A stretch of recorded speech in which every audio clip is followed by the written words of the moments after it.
1, 2, 3, 4.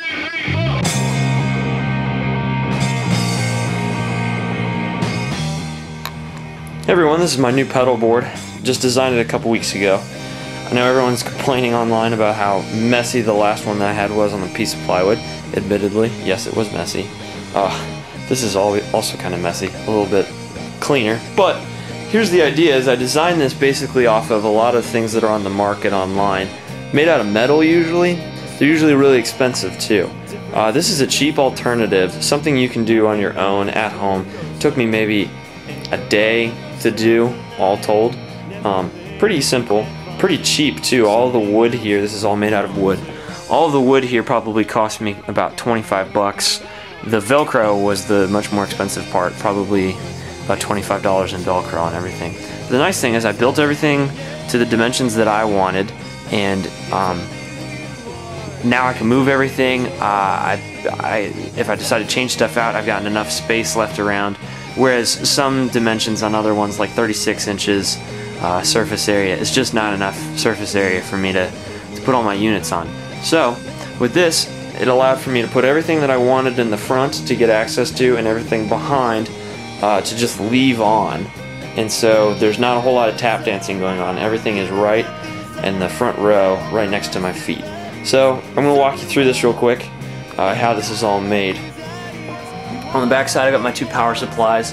Thought about getting a Voodoo Lab power supply. Decided against it. They're a little too expensive for my taste. Maybe at some point I'll get one. My first pedal we go into from the guitar line right here, is that goes into my noise suppressor. From the noise suppressor we go into the send signal. Send goes to my wah pedal right here. Then from wah pedal we come over to the MXR compressor.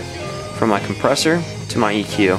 Then from my EQ we're going to head down here to my first Loopmaster loop. This is a true bypass loop system, meaning it's powered. The LEDs do come on, which is nice, you know, when it channels engaged versus disengaged. But on top of that, because it's passive, when it hits this, rather than going through all of these chains, it just comes over here and goes straight out, which preserves my clean sound a whole lot more. Here are the chains that I have. The first switch is my phaser. The second one is my Barber LTD. My third switch is my JHS modded tube screamer. My fourth switch is my big muff up there. My fifth switch is my mini foot fuzz over there by JHS as well. And then my fifth is the bomb boost. And the way this is all designed to work together is the second and third switches, which are my LTD and my tube screamer, they're pretty stackable. And so the LTD is usually on, and then followed by the tube screamer to kind of give it that a more saturated overdrive sound. So this is a pretty light sound. Together they're pretty crunchy. The tube screamer by itself, kind of a darker, more mellow sound. And then the bomb boost, because it's at the end of the chain, is designed to boost everything within this chain. And so if I want to do a solo with any one of these boxes and I need to cut through the mix, then the bomb boost is the way to go. It gives me a little extra life on top of that solo, and then I can click it off to melt right back in the mix at the end of the solo. So coming from the end of my first chain, the first chain then goes back up to my noise suppressor so that it can hit the return. From the return we go out, and from out we're sending down to my first DL4. This one is behind the volume pedal, so when the volume pedal is off, we're getting no delays from here. Then we're going straight from this one to the volume pedal, and then from the volume pedal my second delay unit. This one is designed to have delays after the swell, so if I cut off the volume, this is still going to leave some delay trails behind. So you get some pretty cool swell effects from doing that. From this line 6, we then go into my second strip over here. This strip doesn't have all of its occupants currently. I need to get some more pedals, I think.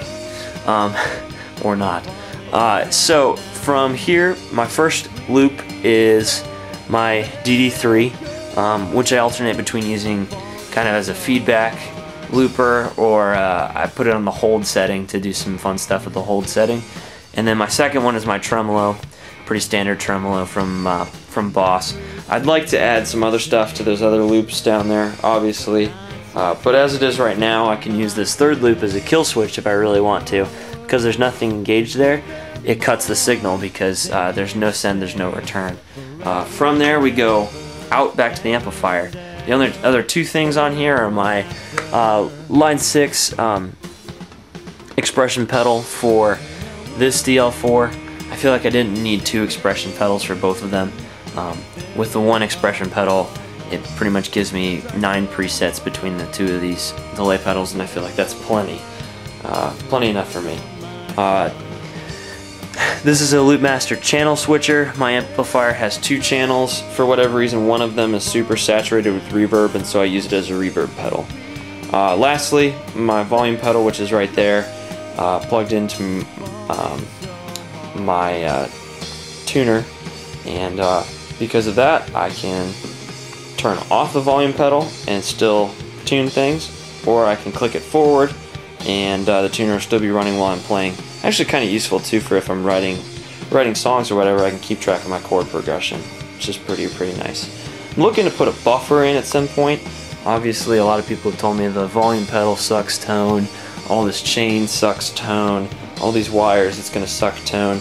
Yeah, it definitely is going to. The passive, or the true bypass element of the Loopmaster system definitely helps save my tone a little bit, but I'm definitely considering putting in a buffer right in front of that volume pedal there. So anyways, I'm going to put up a demo of what the different boxes sound like together, but now I hope I can give you guys an idea of how to build all this stuff. It's pretty cheap, it's pretty easy to do.